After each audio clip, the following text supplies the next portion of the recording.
Amém? Todos acharam? Gálatas 5,16, a gente vai ler. Os irmãos podem acompanhar pelo telão. Vamos ler até o versículo 26. Está escrito: por isso digo, deixem que o Espírito guie sua vida. Assim não satisfarão os anseios de sua natureza humana. A natureza humana deseja fazer exatamente o oposto do que o Espírito quer. E o Espírito nos impele na direção contrária àquela desejada pela natureza humana. Essas duas forças se confrontam o tempo todo, de modo que vocês não têm liberdade de pôr em prática o que intentam fazer. Quando, porém, são guiados pelo Espírito, não estão debaixo da lei. Quando seguem os desejos da natureza humana, os resultados são extremamente claros: imoralidade sexual, impureza, sensualidade, idolatria, feitiçaria, hostilidade, discórdias, ciúmes, acessos de raiva, ambições egoístas, dissensões, divisões, inveja, bebedeira, festanças desregradas e outros pecados semelhantes. Repito o que disse antes: quem pratica essas coisas não herdará o reino de Deus. Mas o Espírito produz este fruto: amor, alegria, paz, paciência, amabilidade, bondade, fidelidade, mansidão e domínio próprio. Não há lei contra essas coisas. Aqueles que pertencem a Cristo Jesus crucificaram as paixões e os desejos de sua natureza humana. Uma vez que vivemos pelo Espírito, sigamos a direção do Espírito em todas as áreas de nossa vida. Não nos tornemos orgulhosos, provocando e invejando uns aos outros. Meus queridos, o contexto dessa carta, desse trecho que eu li com os irmãos nessa noite, era Paulo escrevendo a uma região que hoje é mais ou menos onde fica a Turquia, a Galácia. É engraçado que quando a gente vê as cartas do Novo Testamento, elas são endereçadas a cidades. É claro que, por exemplo, a primeira epístola de Pedro, ele endereça várias cidades de uma vez. Mas as cartas de Paulo, de maneira geral, elas são endereçadas a um povo. Aos filipenses, o pessoal que morava em Filipos, que era uma cidade. Aos colossenses, ao pessoal que morava, a igreja do Senhor que se reunia em Colosso, uma cidade. E daí por diante. Mas essa carta do apóstolo Paulo aos Gálatas era para uma região completa. Que, na verdade, quando a gente analisa Atos capítulo 13, capítulo 14, era uma região ao sul da Galácia. Eram cidades onde ele plantou igrejas. E nessas cidades onde ele plantou igrejas, surgiram no meio do povo dele, no povo de Deus, homens que queriam ensinar aos seus irmãos da fé que para viver o evangelho do apóstolo Paulo, que pregava Jesus Cristo crucificado, era necessário acrescentar a isso as tradições judaicas. Eles estavam com um perigo grande, iminente, de corrupção do verdadeiro evangelho. Tanto que é nesse mesmo livro, no capítulo 1, versículo 8, que tem aquela famosa passagem, aquele famoso versículo, né? Ainda que um anjo de Deus lhes pregue um evangelho diferente do que eu tenho pregado a vocês, que tal homem seja amaldiçoado, que tal ser seja anátema. E no meio da igreja do Senhor, que se reunia em toda essa região, então era um povo muito grande, imagina o tamanho desse povo. Eles falavam que era necessário guardar algumas festas, algumas datas, por exemplo, o dia de sábado, por exemplo, a Páscoa, da maneira que os judeus guardam, as festas das cabanas, todas as festas judaicas do Pentateuco, era necessário guardar à vista desses homens. Eles falavam também que eles não poderiam comer os alimentos que o livro de Levíticos falava que não podia comer. Não podia comer carne de porco, não podia comer uma variação de animais específicas. Então, eles colocavam sobre os irmãos um peso muito grande, principalmente sobre os homens, porque além disso eles falavam da circuncisão. Eles falavam que o homem ele tinha que ser circuncidado para ser aceito por Deus, como era Abraão no Velho Testamento. Imagina, um bebezinho já é difícil de 8 dias de vida, né? Mas imagina um homem que se converteu com 40 anos, ter que ser circuncidado, que arrancar o prepúcio do pênis. Era uma dor gigante, e tinha gente na igreja dos Gálatas que tinha feito isso.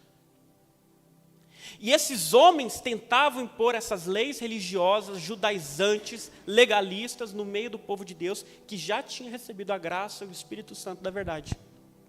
Então, Paulo escreve essa carta, que é, junto com a primeira e segunda carta de Coríntios, as cartas mais... Paulo foi mais firme, pulso firme.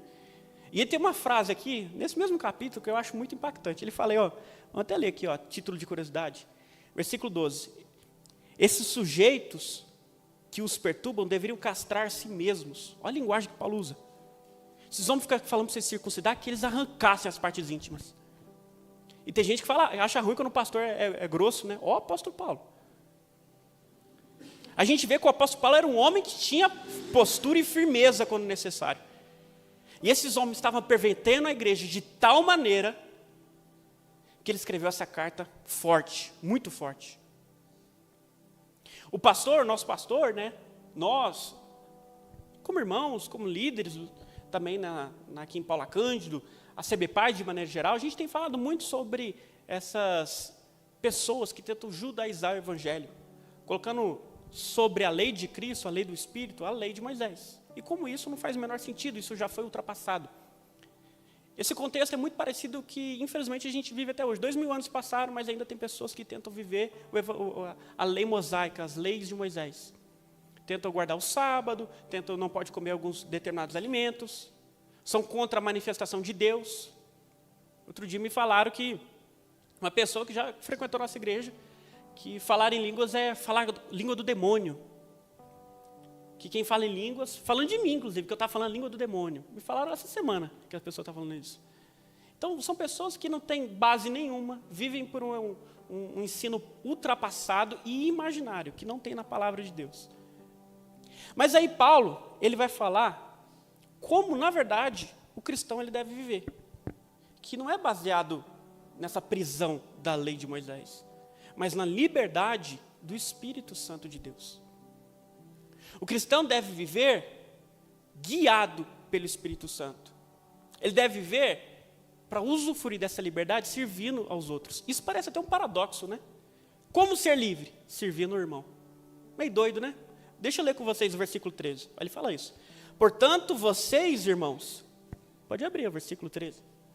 Os irmãos acompanharam junto comigo.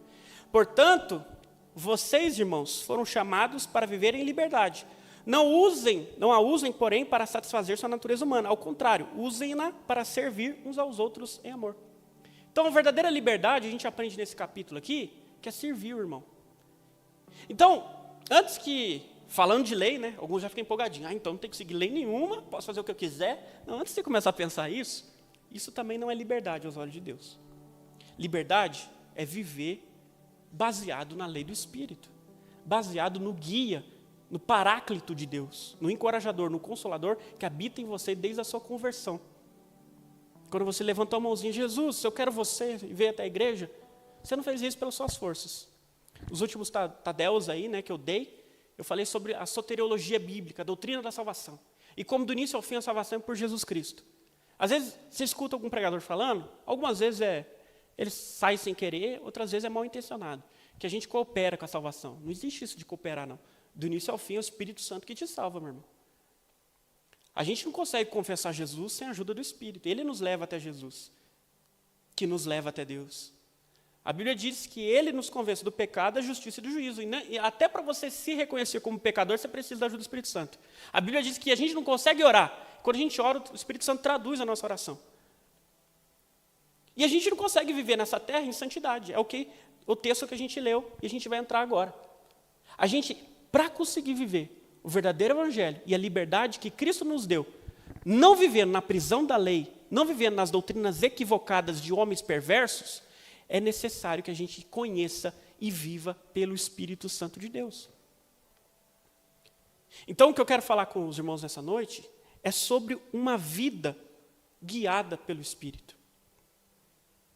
O Espírito Santo ele é muito negligenciado, infelizmente, muitas das vezes. Algumas igrejas, alguns homens falam que o Espírito Santo é um vento, é um poder de Deus em manifestação. Não, ele é o próprio Deus. Quando Ananias e Safira mentiram para o apóstolo Pedro, os irmãos se recordam desse texto, está lá em Atos, eles venderam o seu terreno, venderam o que tinha, como Barnabé, que o nome dele era José, Barnabé era um apelido, ele fez isso, vendeu e deu aos apóstolos. Aí Ananias e Safira, vamos fazer o mesmo? Vamos. Só que aí, eles falaram, vamos reter uma parte para nós e mentir para o apóstolo Pedro que a gente vai dar tudo. Bora. Eles foram lá, falaram para o apóstolo Pedro, a gente vendeu tudo, está aqui o dinheiro. Foi um, depois foi outro. Estou resumindo porque não é o foco da pregação. E aí o apóstolo Pedro falou assim, vocês não mentiram para mim, vocês não mentiram para homens, vocês mentiram para Deus, o Espírito Santo. E eles ficaram mortos. Nesse texto, você pode ler lá, chega em casa, lê lá. Ele chama o Espírito Santo de Deus. Então, quem fala que o Espírito Santo não é Deus, esse texto é muito claro, mas todo o Novo Testamento a gente vê que o encorajador foi dado pelo nosso Senhor Jesus para substituir ele aqui na terra, até o dia da volta dele. Os católicos falam que o vigário de Cristo na terra é o Papa. Isso é uma bobagem, uma heresia gigantesca. O vigário de Cristo na terra é o Espírito Santo de Deus. Nenhum homem pode subir no trono do Espírito Santo. O Espírito Santo é que nos mostra, nos guia, nos ensina, nos lembra de todas as coisas. E somente através do Espírito nós podemos viver a vida que Deus predestinou para nós. Sabia que tem um livro que tem todos os seus dias escritos? Todos os dias. Daniel, outro dia eu estava estudando o livro de Daniel. Determinado momento, o anjo Gabriel, o arcanjo Gabriel, falou assim para Daniel, o que eu vim te falar, as visões que eu vim te trazer, e ele estava falando sobre aquilo que culminaria com o final dos tempos, e está próximo, viu, meus irmãos? Olha o tanto de guerra que está surgindo aí, do nada. Em poucos anos, pipocando guerra para tudo quanto é lado. Lembrando os irmãos que no livro mesmo de Daniel, que é um livro muito escatológico, e pregações minhas que eu já dei aqui falando sobre o final dos tempos, as coisas estão se convergindo para aparecer cada vez mais o anticristo surgir. Em uma dessas visões de Daniel, ele fala, Daniel, o Senhor me mostrou o livro da verdade, o livro que está escrito todas as coisas, e ele me revelou para dizer a você o que está para acontecer. Então no céu tem um livro grandão, imagina um livro gigante, Daniel capítulo 10, se não me engano. Então um livro gigante, com tudo que vai acontecer na história da humanidade, inclusive na minha e na sua. Não creio que Deus predeterminou, falou, a Gabi vai ter que casar com 18 anos, com um tal de Jorginho. Não creio que vai ser assim. Algumas pessoas pensam assim, Deus predeterminou tudo. Não. Deus escreveu porque Ele viu tudo. Segundo a presciência. O apóstolo Pedro escreve isso, que Ele nos salvou segundo a sua presciência. A presciência é Deus vê tudo de fora, sabe o início e o fim da história. Ele está fora do tempo, Ele é Senhor do tempo. Então Deus sabe de tudo, Ele anotou tudo. E Ele tem um desejo para você. Porque quando Ele anotou sua vida, Ele escreveu lá o que Ele quer para você, se você convergir com o desejo dEle, ou aquilo que você vai viver longe dEle. E é o que o apóstolo escreve aqui. Se permitam ser guiados pelo desejo dEle, que é o desejo do Espírito Santo de Jesus Cristo. Porque vocês vão viver a vida que Deus predestinou a nós, segundo a sua presciência. Caso contrário, vocês vão viver pela sua natureza humana. E o fim da natureza humana, meu irmão, é o fogo eterno. É o inferno, o último inferno, que é o Geena, que é o lago que arde com enxofre, que é onde os outros 3 infernos, os demônios, os anjos vão ser lançados, a morte vai ser tudo lançado nesse último inferno. E você vai ter uma vida, perdoe a palavra, desgraçada nessa terra. No sentido mesmo de sem graça da parte de Deus. Você viver uma vida pelas suas próprias forças e não tem nada pior do que isso. Assim vem a depressão, assim vem a ansiedade, assim vem a tristeza profunda, assim vem a ira, o ódio, a amargura, as decepções. Sabe, a pessoa que tem uma vida pesada, o tempo todo ela está atribulada, passando por dificuldades. Meu irmão, essa é uma pessoa sem Deus. E deixa eu te dar uma notícia nessa noite. Se você está vivendo assim, corre para Jesus, você está longe dele. Porque a vida pelo Espírito Santo não é assim. É uma vida que tem o fruto do Espírito, que são 9 virtudes, que nos fazem viver de maneira implacável, abundante, próspera. A gente não fala de prosperidade? Próspera nessa vida. Uma prosperidade de espírito e alma. Meus amados, do versículo 16 ao 18, ele fala que esse é o caminho da vitória. Ele fala no versículo 16, pode abrir aí conforme eu for lendo, Lecão? Na versão NVT, para ficar igualzinho a minha. Ele fala, ó, por isso digo, deixem, repita comigo, deixem. Repita de novo, deixem. Que o Espírito guie sua vida, assim não satisfarão os anseios da sua natureza humana. Olha só, cabe a você deixar. Percebem isso? Ele quer. 1 Timóteo 2,5 fala que Deus deseja que todos sejam salvos e são duas coisas. E chegue ao pleno conhecimento da verdade. Então ele deseja salvar todo mundo, você já está salvo, né? Espero que sim. E mais do que isso, ele quer te fazer chegar ao pleno conhecimento da verdade. Sabe o que é pleno? Total. Ele quer te revelar tudo. Jeremias 33,3 fala. Perguntem a mim e eu vou te responder e vou te mostrar coisas grandiosas que nenhum homem sabe. Meu irmão, em Amós fala que Deus não faz coisa alguma nessa terra sem antes revelar aos seus servos os profetas. Você não quer saber do futuro? Você não quer saber das coisas grandiosas que Deus está planejando para a terra? Para a nação brasileira? Para os eventos mundiais? Se você não quer, eu quero. Eu fico vendo essa guerra aí que está acontecendo entre Israel e Irã. Eu fico, Senhor, o que está para acontecer? Eu fico doido para saber. Me revela, porque isso é um evento escatológico, isso é um evento do final dos tempos. Não que o mundo está acabando hoje, não é isso que eu estou falando, mas está cada vez mais próximo, isso que eu quis dizer. Mas e para a minha vida? Eu quero saber o que Deus tem planejado para a minha vida para esse ano, para o ano que vem. Ano retrasado, eu lembro que eu estava orando, no final do ano, orando, gastando tempo de oração, e Deus me falou claramente, Espírito Santo, Henrique, o próximo ano que você vai entrar vai ser um ano de mudanças. Meu irmão, eu não sei a alegria, descrever a alegria que eu fiquei quando eu vi isso. Não é porque eu estava precisando de mudanças, não necessariamente, mas pelo fato de ouvir Deus falando o que vai acontecer no meu próximo ano, eu fiquei tão feliz. Eu falei, rapaz, eu sou igual o profeta Daniel, eu sou igual o profeta Ezequiel, eu ouvi Deus. Eu fiquei todo alegre. O fato da gente ouvir o Espírito Santo e viver aquilo que os homens de Deus viviam, meu irmão, isso me motiva, eu não sei se te motiva, eu quero viver isso. E Deus tem isso para mim e para você. A Bíblia diz, no livro de Tiago, que Elias era homem como nós. Então, quando você vê a história lá de Elias, desceu fogo do céu, ressuscitou morto. Meu irmão, ele era homem como eu e você. Deus não tem preferidos, não. Ele tem disponíveis. Ele falou para Isaías, capítulo 6, quem eu enviarei? Quem há de ir por nós? Isaías falou, eu. Eis-me aqui, Senhor, envia-me. Envia-me. João, Tiago e Pedro. Eram 3 discípulos muito próximos de Jesus. E por que eles eram tão próximos? Porque eles estavam na cola de Jesus o tempo todo. Pedro era o cabeça, né? Onde Jesus estava, ele queria estar. Ele não dava descanso para Jesus. Tiago e João, os 2 irmãos, também. A Bíblia diz que João, inclusive, deitava no peito de Jesus. E os outros ficavam lá, só sentados, ouvindo. Beleza, meu irmão, você está aí sentado ouvindo, já é um privilégio fazer parte dos 12. Mas você não quer ser João, não? Você não quer ser Pedro, não? Vê a transfiguração de Jesus no monte, Lucas 9. Ele viu Jesus em glória. Ele viu Elias e Moisés. Que loucura. Eu fico empolgado demais. Ele viu, imagina, meu irmão, você vê Moisés e Elias na sua frente. Agora imagina, você vê Jesus em glória na sua frente. Pedro, Tiago e João estavam lá no monte e viram isso. Por quê? Eles queriam mais. Eles tinham mais fome. Eles tinham mais sede.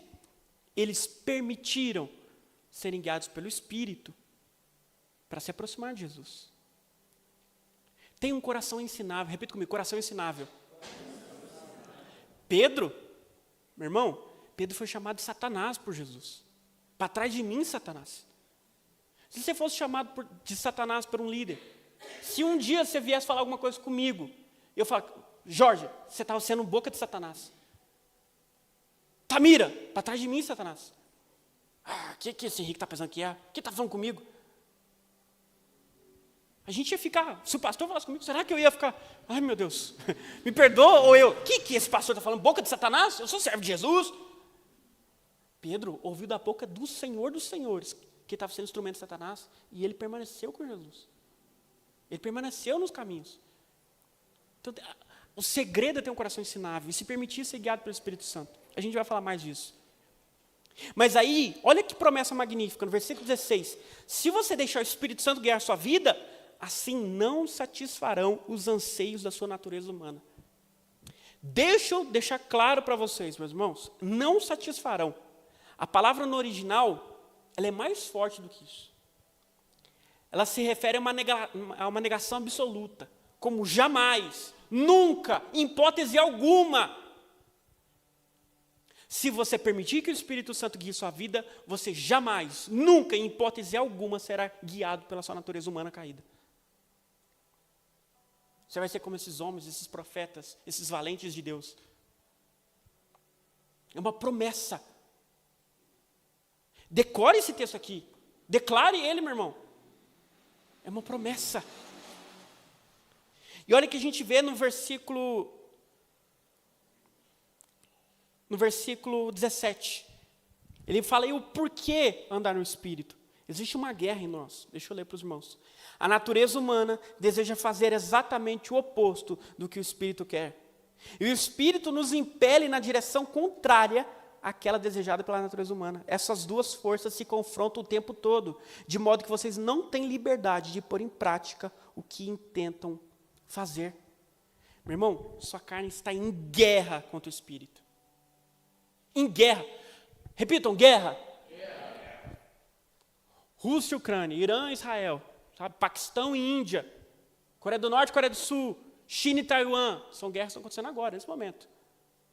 Guerras civis no Sudão, guerras civis aqui na Colômbia, as Farc. Meu irmão, é cheio de guerra no mundo, a gente nem sabe. Agora, essas guerras não é nada, é fichinha, perto da guerra que está dentro de você. Faz assim, meu irmão, faz assim. Tem uma guerra dentro de você agora, entre a sua carne e o seu espírito. O seu espírito é o sopro de Deus na sua vida. Deus deixou um pedaço dele em você. E eu não estou falando agora necessariamente do próprio Deus. Não, deixou um pedaço, que é o espírito. O fôlego de vida é o espírito. Ele soprou sobre o homem e ele foi alma vivente. E no dia que você morrer, ele vai recolher esse espírito. Seu corpo vai ser transformado e sua alma é você. Irmão, então tem uma guerra agora do seu espírito e da sua carne. O que a Bíblia diz é o seguinte, que aquilo que sua carne quer fazer, o espírito não quer. Aquilo que o espírito quer fazer, a sua carne não quer. Eles estão brigando. Tanto que, olha como é engraçado, comigo é assim, com vocês também. Para mim fazer algo bom, é uma luta danada, porque minha carne não quer fazer. Nossa, eu não quero. Eu quero ficar 1 hora orando? Não quero. Que preguiça de ficar 1 hora orando. Eu quero fazer um jejum, nossa, ficar sem comer, eu gosto tanto de tomar um cafezinho preto, um pãozinho de queijo, meu Deus. Eu quero sair da minha casa e visitar outra pessoa, nesse frio, sai fora. Eu não quero, não. Agora, para fazer as coisas ruins também tem uma guerra. Quando você peca, você mente, você sente inveja, você é imoral, o espírito, a sua consciência te fala, isso é feio, isso é nojento, você chora, você não consegue também fazer o que é errado em paz. Não é assim? A gente é muito doido, o crente é muito doido. Ele não consegue nem fazer o bem direito, nem o mal direito. Porque tem uma guerra entre o espírito e a carne. Meu irmão, e quem ganha essa guerra? Isso é uma coisa que você tem que responder, isso é individual. Se você alimenta mais a carne vai prevalecer. Se você alimenta mais seu espírito, o espírito vai prevalecer. É assim que funciona, meu querido. E ele fala no versículo 18, quando, porém, são guiados pelo Espírito, não estão debaixo da lei. Lembra que eu falei? O contexto é que tinham homens querendo colocar a lei de Moisés, o legalismo sobre eles. Meu irmão, se você é guiado pelo Espírito, você não está debaixo da lei, do peso, do pecado, do mundo, sabe, do legalismo. Agora, o pastor sempre vive falando isso. Se você deseja ser guiado pela lei, ser guiado pelo mundo, aí, meu irmão, você não vai ser guiado pelo Espírito. Os dois são contraditórios. Se você é cristão com uma lista de regras, não pode, isso você é guiado pela lei. Não é assim que o cristão verdadeiro vive. O cristão verdadeiro vive. O Espírito Santo habita em mim. Eu tenho um relacionamento com Deus. Então eu sei o que eu devo fazer e o que eu não devo. O que vai agradar o meu Senhor, o que vai alegrar Ele e o que vai entristecer o Espírito Santo que habita em mim. Então eu não faço.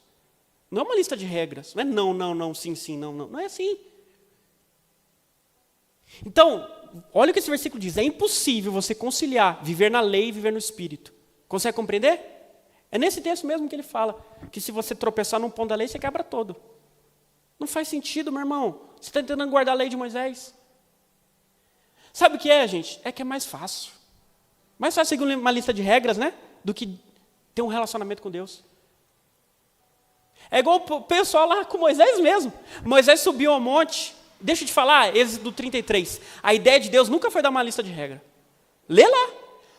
Ele purificou o monte Sinai e mandou o povo fazer jejuns, esperar um tempo, ele ia descer sobre o monte, depois o povo inteiro ia subir o monte para ver Deus.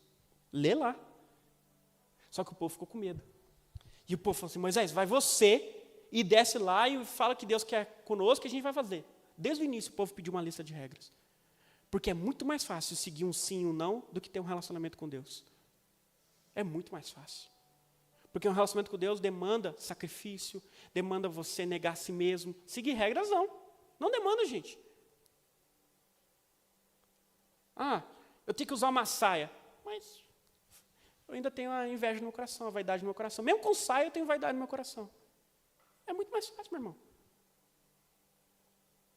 Ninguém limpa o exterior do copo e diz que está limpo. A gente prefere limpar o interior e tomar.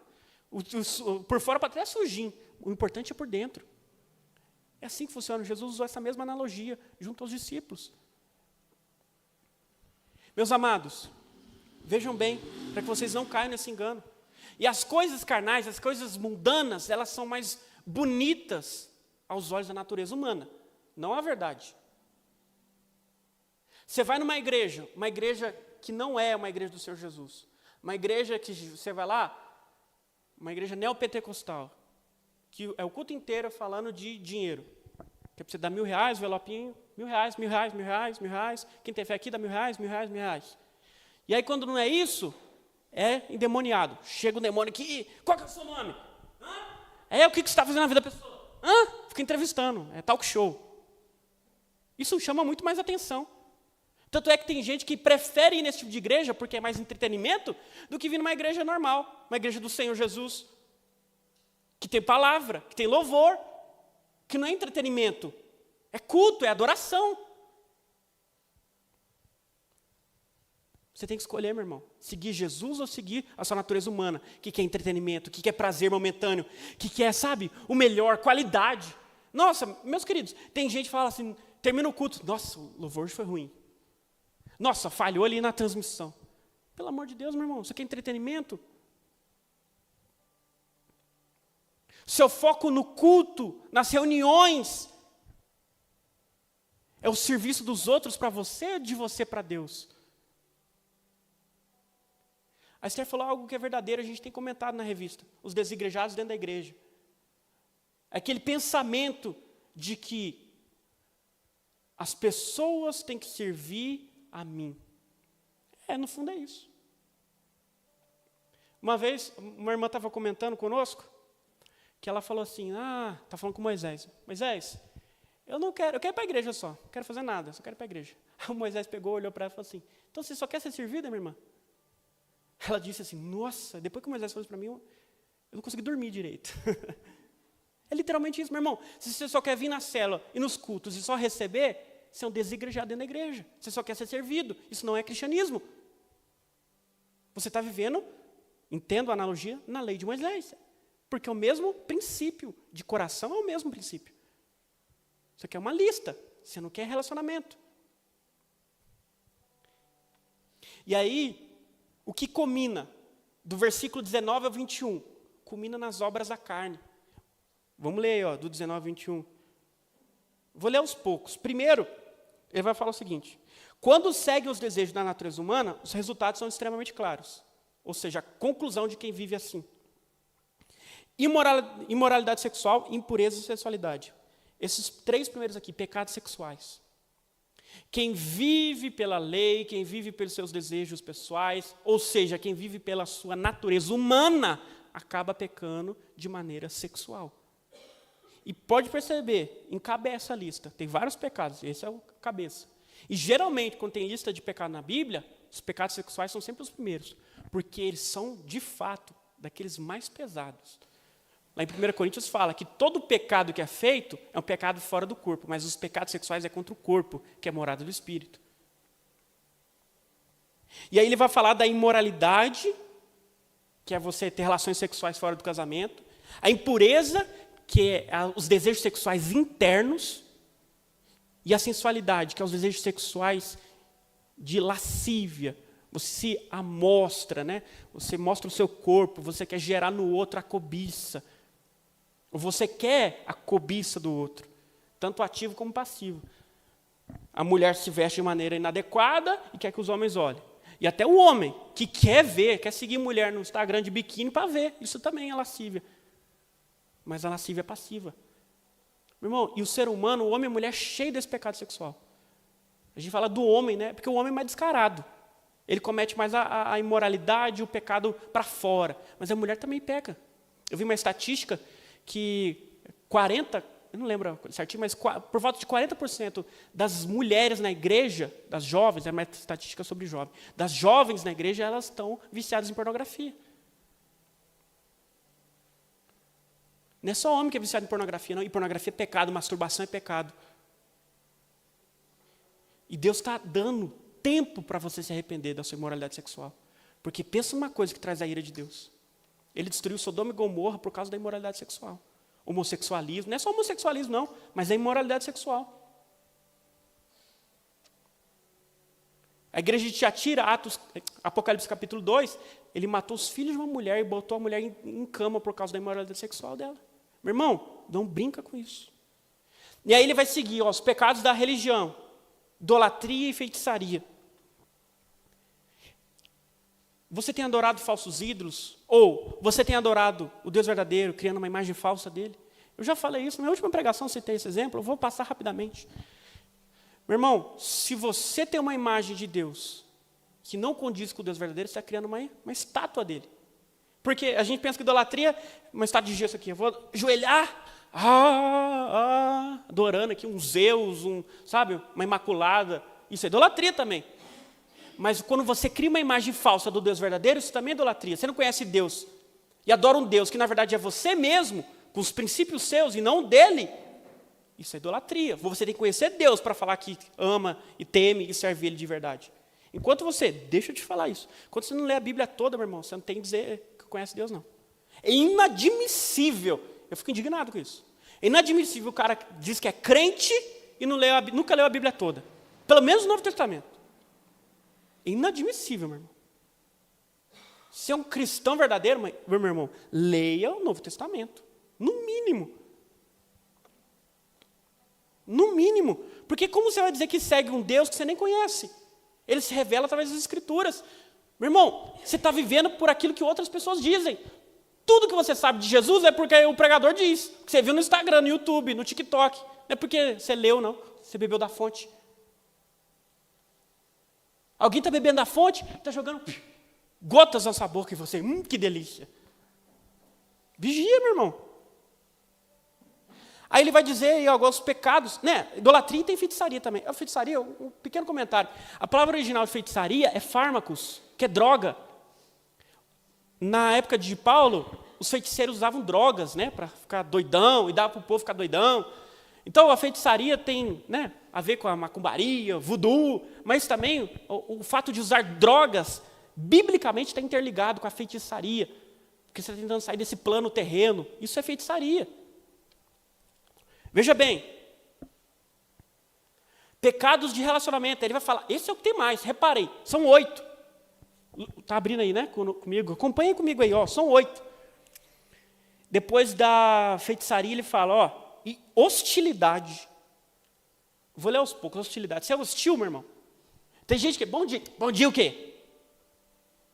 Tudo bem, como é que você está? Tem gente que é hostil o tempo todo, está bravo o tempo todo. Meu irmão, isso não é coisa de cristão, não. Isso é obra da carne. Se você é assim, você é carnal, você está deixando a carne prevalecer. Aí ele vai seguir. Discórdia.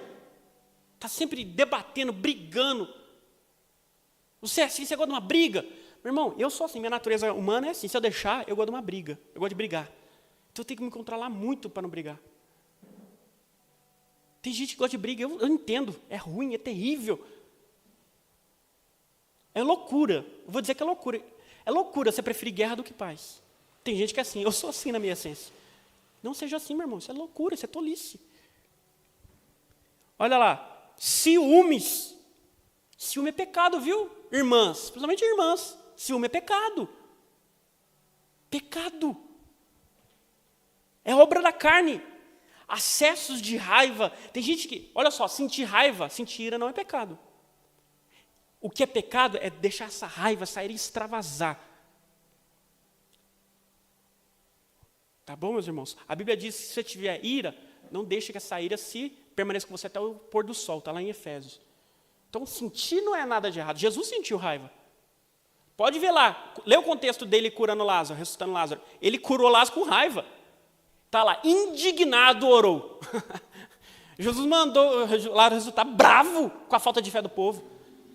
Sentir raiva não é pecado. Pecado, o que você faz com essa raiva? Jesus orou e ressuscitou o morto. E o que você faz com essa raiva? Você xinga. Você vai cometer outros pecados. Você, eu falo nós, né? Não estou fora disso. Ambições egoístas. O ser humano hoje, ele é muito egoísta, só pensa em si. Meu irmão, uma coisa que me toca muito, o fato principalmente o crente, né? O ser humano vendido ao pecado é isso mesmo. Agora o cristão não querer filhos, é egoísmo puro. Porque dá trabalho. E daí? Você só pensa em você? Vai atrapalhar a sua vida? Meu irmão, que egoísmo tremendo. Que egoísmo. Você quer viver para você? Isso é pecado. Sua vida tem que ser um serviço às pessoas. E que privilégio, servir os pequeninos.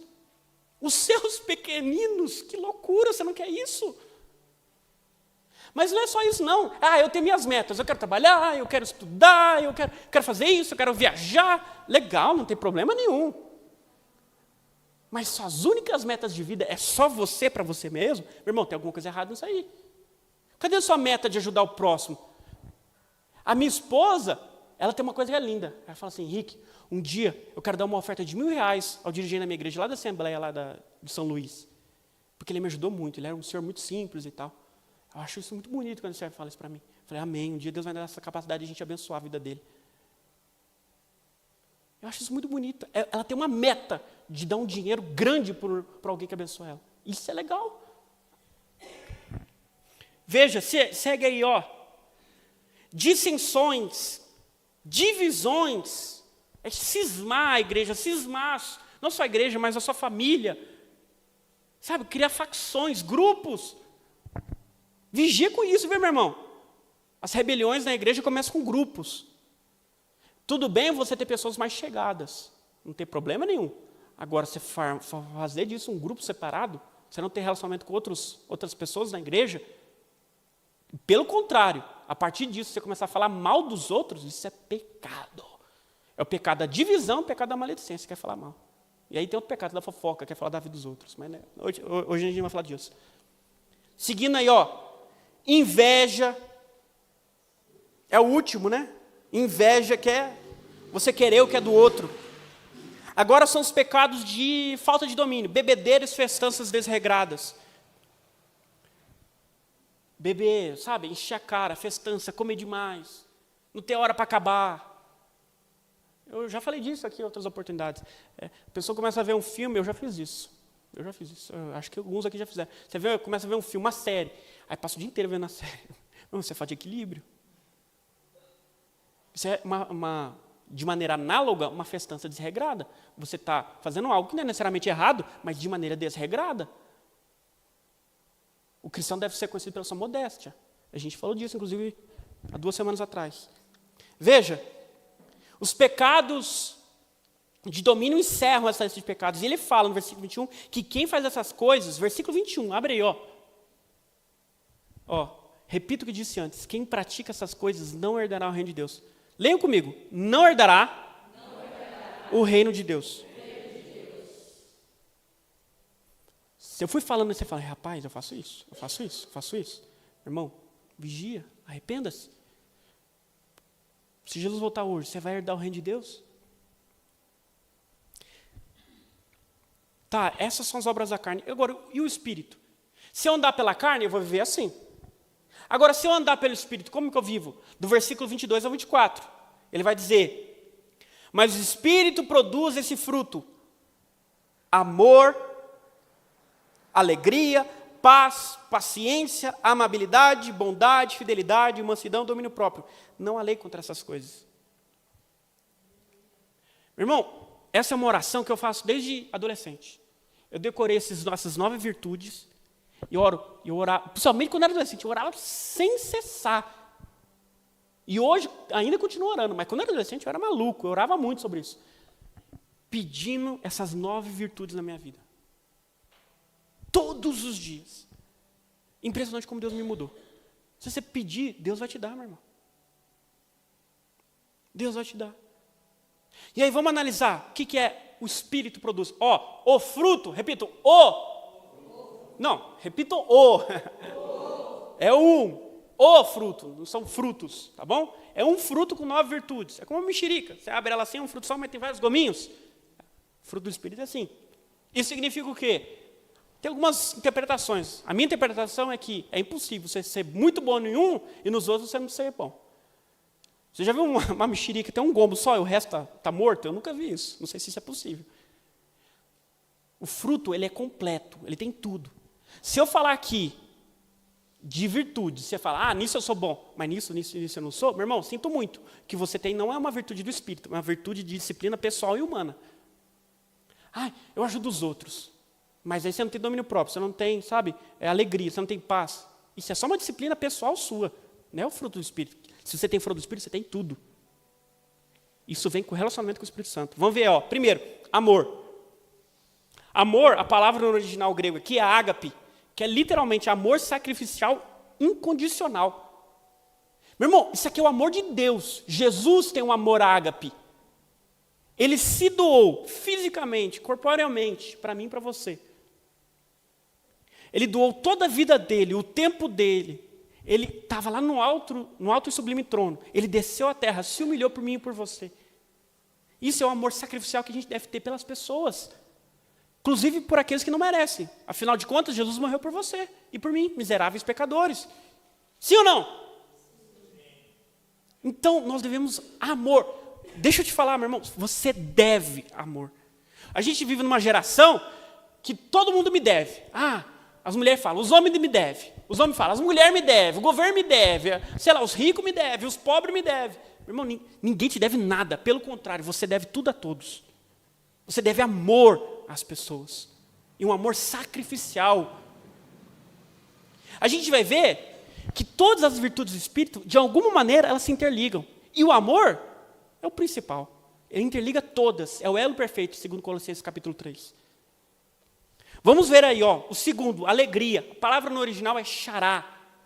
Ela significa satisfação profunda que não depende das circunstâncias externas. Irmão, você tem uma alegria que provém do Espírito? Como que eu sei disso, Henrique? Eu estou passando por tribulação, por prova, por angústias, por perseguições, e estou feliz, e estou alegre. Então eu me deixei ser guiado pelo Espírito Santo. Meu irmão, isso é fácil. Parece que não. Nossa, Henrique, não parece fácil, não. Meu irmão, é fácil. Depende para onde você está olhando. Se você estiver olhando para as suas dificuldades, para um momento ruim que você está vivendo, realmente é difícil. Agora, se você olhar para Jesus, para aquilo que Ele te deu, quem você é hoje, graças ao Espírito Santo, você é filho de Deus, meu irmão, como não ficar alegre? Como não ficar alegre? O verdadeiro cristão, ele é reconhecido pela sua alegria. A Bíblia diz lá em Atos, acho que é no capítulo 3 mesmo, que os discípulos estavam cheios do Espírito Santo e de alegria. O reino de Deus é paz, justiça e alegria. Jesus falou isso? Sim ou não? Meu irmão, se você não tem alegria, você está fora do reino de Deus. Tem umas coisas que o crente fala, não, isso é menor. Não, meu irmão, isso é uma das coisas mais importantes, alegria. Uma coisa que me dói, meus irmãos, isso me dói. Quando eu vejo um irmão que está sempre assim, Você está... Oi, meu irmão, tudo bem? Está sempre triste, sempre. Existem momentos de tristeza, E alegria não é que você, sabe, bati o meu pé aqui no negócio, ai, glória a Deus, eu bati meu pé. Não, isso é tolice, isso é idiota se você faz isso, meu irmão, sinto muito te dizer. Alegria é, bati o pé, ai, doeu, ai, legal, deixa, vida que segue. Isso não te abala, sabe? Algo ruim acontece, você sente aquela dor, mas não te abala, é um momento. Você esquece, aquilo passou. Tem gente que bate o joelho, bate o pé na quina de algum lugar, fica uma semana falando, nossa, eu bati o meu pé, nossa, doeu, está doendo demais. Não, fica uma semana reclamando. Você conhece gente assim? Uma coisa desse tamanhozinho, parece que é o mundo caindo em cima. É uma pessoa que não tem alegria. Ela quer o vitimismo. Porque ser vítima é gostoso demais, né? É muito bom. A nossa carne ama, mas o espírito aborrece. Em Tiago 1:2 fala para a gente suportar alegria até nas tribulações. Para a gente ter alegria até nas tribulações. Terceira aí, paz. No original é eirene. Paz é, meu irmão, tranquilidade, harmonia com Deus, consigo e com os outros. Essa paz é a paz que Jesus promete a nós. A paz que excede todo entendimento. É a paz como alegria, nesse sentido. Você pode passar por uma tribulação tremenda. Mas eu estou em paz. Sabe por quê? Romanos 5:1, eu estou em paz com Deus.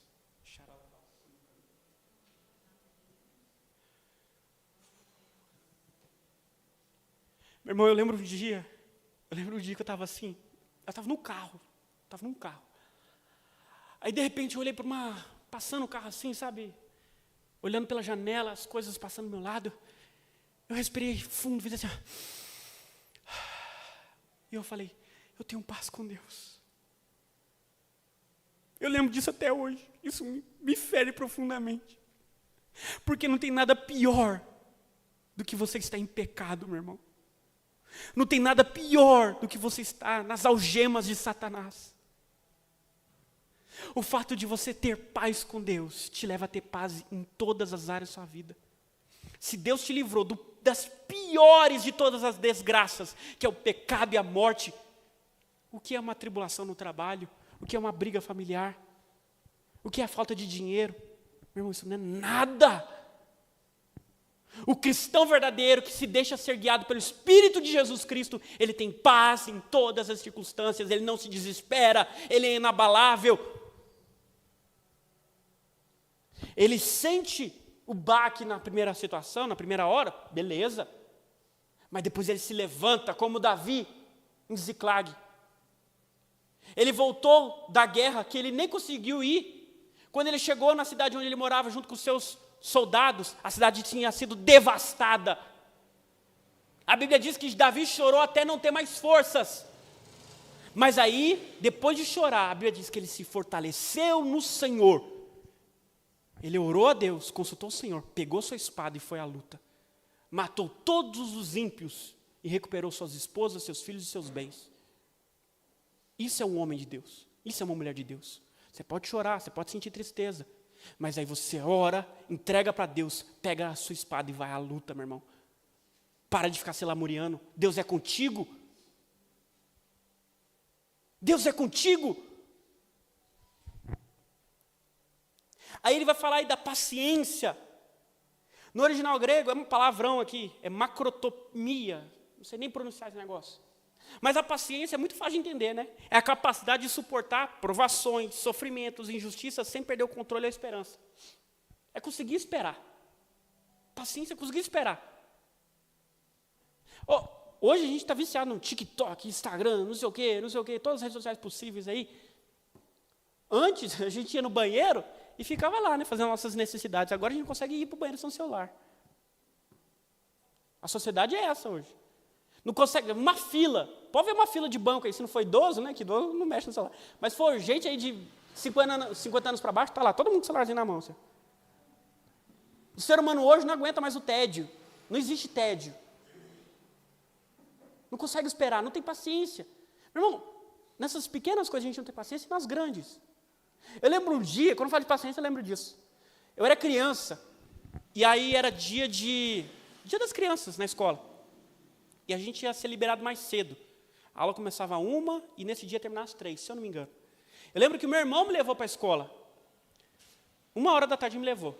Aí eu falei para ele, Vitor, você vem me buscar 3h que vai acabar a aula. Eu tinha uns 10 anos por volta disso. Aí ele falou, beleza. Aí eu fui, tive as aulas e tal. E quando acabou a aula, eu desci lá, aí o Vitor tinha chegado. Aí eu falei assim, Vitor, nossa, você chegou antes da aula acabar, que legal, então vamos embora. Aí ele olhou para mim e falou assim, Henrique, eu nem saí daqui. Ele ficou 3 horas me esperando, deu umas 3 me esperando. Quando falo de paciência, eu lembro dessa situação aí. 3 horas sentado numa cadeirinha olhando para a parede. Eu falei, eu não ia dar conta de fazer um negócio desse. Tem gente que é assim, tem uma paciência de Jó. É assim que nós devemos ser em tudo, meus irmãos. Saber esperar. Se alguém me falou, no caso, né? Se meu irmão me falou que 3 horas ele está aqui, então ele vai estar aqui. Se Deus me falou que é para me esperar com perseverança, então eu vou esperar. Romanos capítulo 4 diz que Abraão, contra a esperança, creu em esperança. Ele olhou para o corpo dele, viu que estava amortecido. Não tem como gerar filho. Mas contra a esperança, ele creu em esperança. Ele teve paciência. Deus falou para ele, demorou 25 anos até conseguir gerar o filho dele. Você teria essa paciência, meu irmão? A paciência é a amiga da fé. E aí, meus queridos, nós vemos aí a amabilidade, que é Christotes. A amabilidade e a bondade, que são essas duas próximas virtudes, elas são parecidas. Mas a amabilidade é a bondade ativa, é a habilidade de amar, é o amor, é a bondade na prática. E a bondade é um caráter, é uma integridade pessoal e interna. Uma coisa é você ser bondoso ativamente. Meu irmão, até o ímpio pega, oferta ali na vida do necessitado, o ímpio doa roupa, legal, bacana, ajuda. Mas e a bondade interna? Você faz isso com o coração íntegro, de boa vontade? Você quer fazer isso? Isso queima no seu coração, ajudar as pessoas, se desgastar? Você é bondoso, olha para uma pessoa, tem misericórdia, compaixão? Ou quando você olha para uma pessoa, você só vê defeito, só vê coisa ruim. Ah, quem é esse aí? Olha o jeito que ele fala. Muito simples. Quando você conhece uma pessoa difícil, qual a sua reação em relação a ela? Ah, essa pessoa aí, misericórdia. Sai de perto dela. E ainda sai falando mal dela para as outras pessoas. Ou, quando você conhece uma pessoa difícil, você fala, meu Deus, eu tenho que orar por essa pessoa. Você sente misericórdia, compaixão. Senhor, muda ela. E toda oportunidade que você tem, você quer levar o evangelho para ela ser transformada pela glória de Deus. Isso é amabilidade. Isso é bondade. Amabilidade é ação, bondade interna. E aí a gente vai fidelidade. Pistes no grego. Fidelidade, algumas pessoas entendem errado, né? É fé. Não necessariamente, meu irmão. Fidelidade aqui é lealdade. Lealdade, repitam, lealdade. Sabe o que é lealdade? Lealdade em relação a Deus é cumprir os mandamentos. Beleza. Agora, lealdade em relação ao homem, ao seu semelhante, é mais difícil. Porque é você cumprir as expectativas que você gera no outro. Não é cumprir o que o outro espera de você, é cumprir as expectativas que você gerou no outro. Deixa eu falar para vocês, 1 Tessalonicenses 4:6, abre aí, Carla, por favor. 1 Tessalonicenses 4:6. Fala sobre isso. Olha como isso é perigoso. 1 Tessalonicenses 4:6. Nesse assunto, não prejudiquem nem enganem um irmão, pois o Senhor punirá todas essas práticas, como já advertimos solenemente. Aqui ele fala sobre não prejudicar nem enganar o irmão, no sentido de gerar expectativa. Essa tradução que está meio ruim de entender, mas é isso. No contexto a gente vê isso. Então, meu irmão, se você faz algo que gera uma expectativa no irmão, você é obrigado a cumprir aquela expectativa. Uma vez Deus me mostrou seriamente isso. Eu gerei uma expectativa em um irmão. Uma vez aconteceu isso, eu não quero entrar em detalhe, porque está acabando o tempo, eu quero ir rápido. E aí eu não fiz o que a outra pessoa esperava de mim. Eu falei assim, o quê? Eu não devo nada às pessoas, eu não tenho que fazer isso, eu não prometi que eu ia fazer. E aí o Espírito Santo falou tão claro para mim, falou assim, Henrique, você está errado. Eu falei, como que eu estou errado? Eu não prometi nada, mas você gerou uma expectativa na pessoa. Meu irmão, presta atenção nisso. Se você gera expectativa no coração de alguém, você é obrigado a cumprir isso. Porque senão é pecado. Então toma muito cuidado com o que você fala. A gente tem que ponderar muito bem as nossas palavras e as nossas ações. Muito cuidado. Esse texto é muito utilizado em relação a relacionamento romântico, né? Começa a conversar com uma pessoa e tal, você já, sabe? Dá para ver que você está interessado nela, de repente para de falar. Você gerou uma expectativa. Você não pode fazer isso dessa maneira. Mas qualquer situação, meu irmão, qualquer conversa que você tem em relação a trabalho, vida, ministério, cuidado com o que você fala. Cuidado. Você está vindo na igreja, já aconteceu isso, eu já senti isso, é triste. A pessoa vem na igreja e fala assim, nossa, Henrique, amei a igreja, vou ficar. Ah, que legal. Semana seguinte, saiu da igreja, não deu notícia. Nossa, como alguém que está aqui no ministério, gente, isso é muito triste, eu fico muito triste. Fere meu coração. Nossa, quando acontece isso, aconteceu uma vez aí, eu fiquei tão triste. Eu passei uma semana mal. Porque a gente gera amor, sabe? Dá amor, o Senhor coloca amor no nosso coração pela vida de vocês. Isso é muito ruim. Mansidão. Praites, no grego, que é força sob controle. A gente pensa que mansidão é o cara ser frouxo. Não, é força sob controle. Jesus falou, aprenda de mim, Mateus 11, que eu sou manso e humilde. Jesus não era forte, meu irmão? Claro que era. Não tem ninguém mais forte que Jesus. Mas é uma força sob controle. As pessoas podem me maltratar, falar coisas absurdas, mas eu sou sereno, eu sou calmo, eu sou doce, amável. Isso é ser manso. Como você responde ao seu cônjuge, como você lida com as dificuldades na vida, meu irmão. E por último, domínio próprio. Domínio próprio é encrateia no grego, que é autocontrole, disciplina. O cristão, ele deve... Billy Graham falava isso. Eu gosto muito dessa frase de Billy Graham. O cristão deve ser reconhecido pela sua disciplina e autocontrole. E é verdade, é bíblico. O cristão que não consegue, fala toda vez, eu tenho que comer um docinho depois do almoço. Não consegue viver sem um docinho. Eu tenho que tomar um café. Meu irmão, eu fiz um jejum mais difícil da minha vida. Não foi ficar 2 dias sem comer nada. Não. O jejum mais difícil da minha vida foi ficar 21 dias, acho que foi 21 dias, sem tomar café, cafezinho preto. Que eu não tinha controle nenhum. Eu era doido no cafezinho preto. Nossa, pensa um trem difícil. E aí eu percebi que eu preciso de disciplina. Eu precisava de disciplina. Deus, nos últimos anos, tem me mostrado muito claramente isso. Eu era obeso, já falei para os irmãos, gordão. E o Senhor me mostrou que eu não podia fazer isso, tinha que cuidar do templo dele, e eu precisava de disciplina. Emagreci, parei de tomar refrigerante, deve ter uns 8 anos, nem sei quanto tempo que eu não tomo nada de refrigerante. Comecei a tomar banho gelado, nesse frio eu tomo banho gelado, misericórdia, é difícil, mas eu tomo. O cristão precisa ter disciplina. Meu irmão, aplica na sua vida. O que eu não tenho disciplina? O que eu sou desregrado? Coloque algo, pratique algo, estabeleça uma disciplina pessoal na sua vida. Fazer exercício todo dia, sabe? Retira um cafezinho, faz alguma coisa, você tem que ser disciplinado, meu irmão. O crente sem disciplina, ele não chega longe, ele precisa de domínio próprio.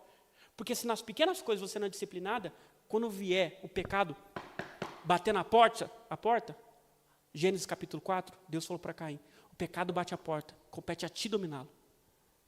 Quando o pecado bater a porta, você não vai abrir. Se você tiver domínio próprio. Agora, se não tiver, não negligencie isso, meu irmão. Se você tiver domínio próprio, meu irmão, é meio caminho andado para todas as virtudes. Domínio próprio e amor.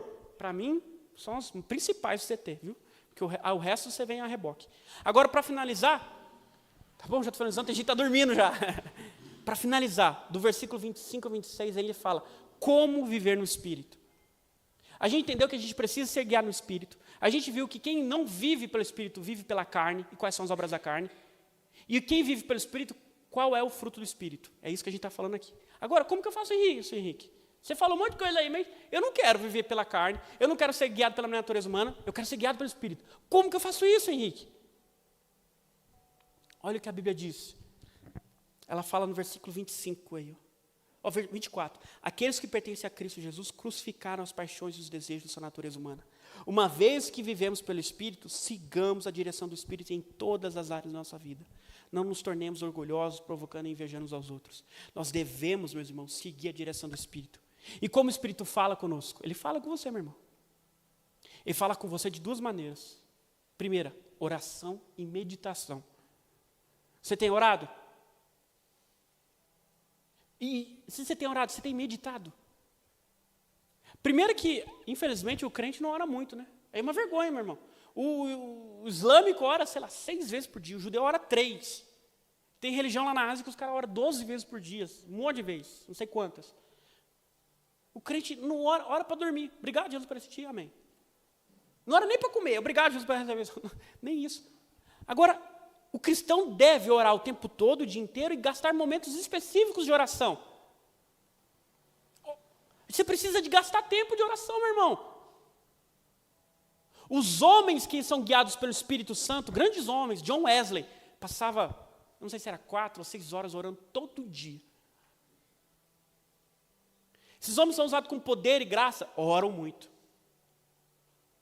Você vem aqui ouvir uma palavra abençoada, não pense que o pregador que vem pregar aqui, uma palavra abençoada, que toca no seu coração, que não foi gerada através de oração.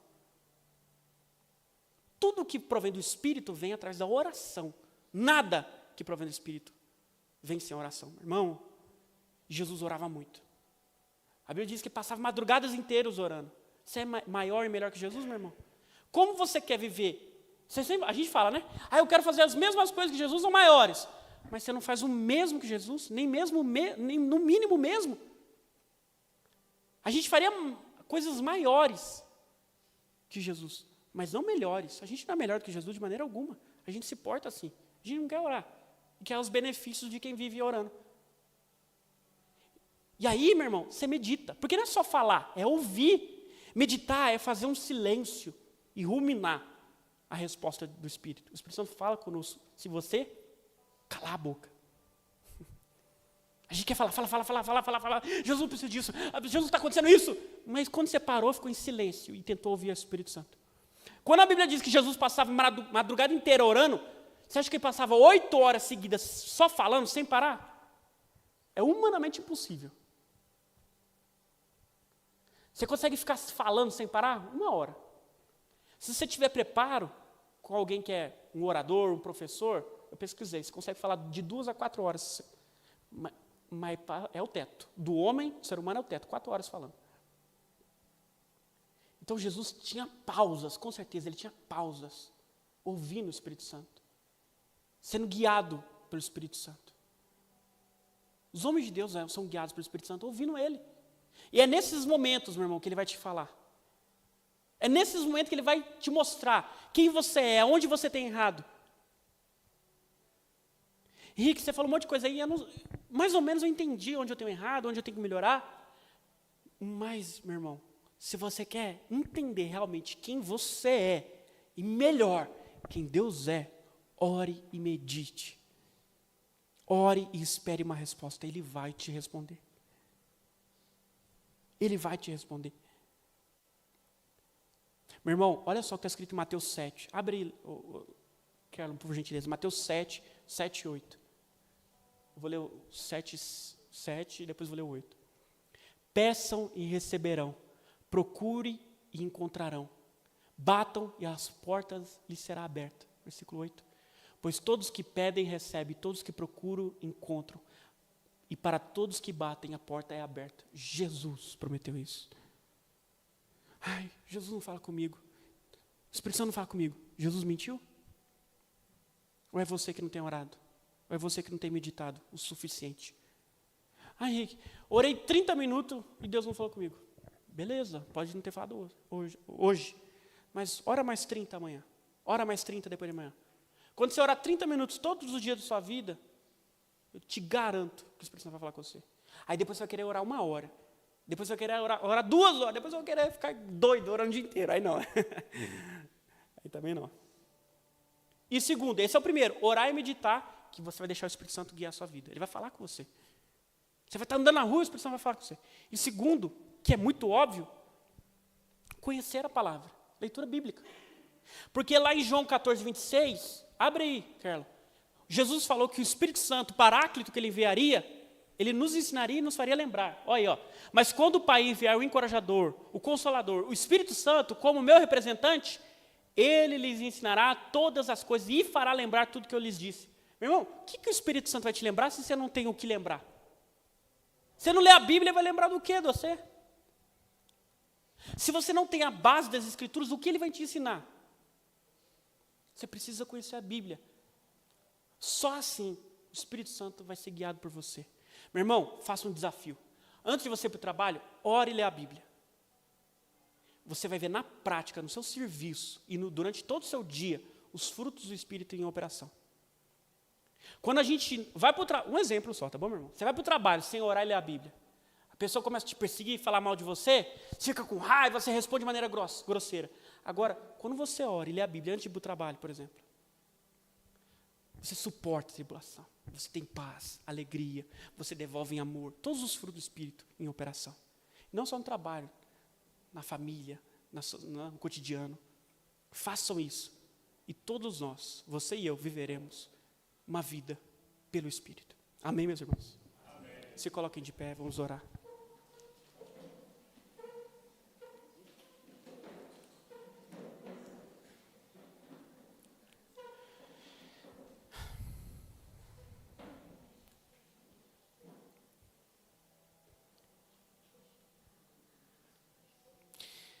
Coloque a mão no seu coração.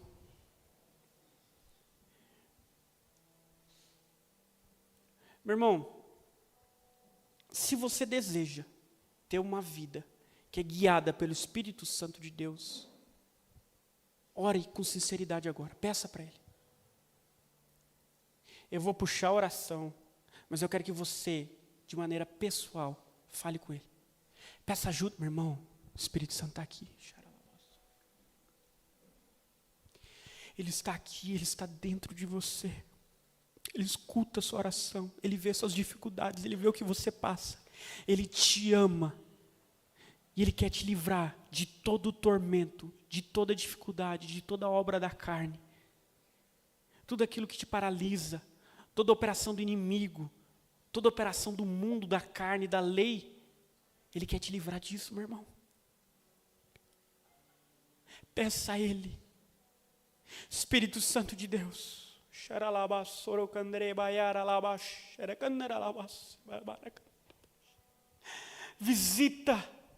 visita os corações nessa noite, Jesus. Visita cada homem, mulher e criança.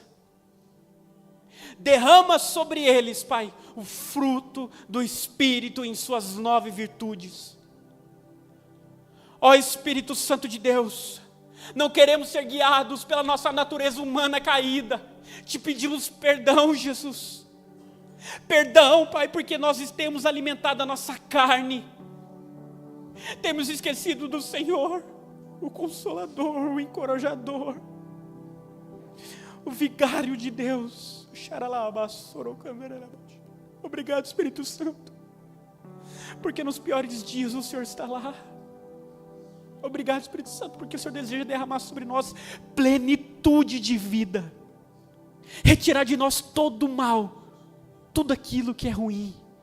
E nós aceitamos isso. Nós queremos, diga agora, meu irmão, Espírito Santo me guie. Espírito Santo, guia a tua noiva. Guia a tua noiva, Espírito Santo, que a partir de hoje comece um novo tempo, uma nova aliança seja formada aqui, Pai. Em nome de Jesus. Que haja amor, alegria, paz, paciência, amabilidade, bondade, fidelidade, mansidão e domínio próprio. Em nome de Jesus Cristo de Nazaré. Obrigado, Jesus. Obrigado, Jesus. Amém.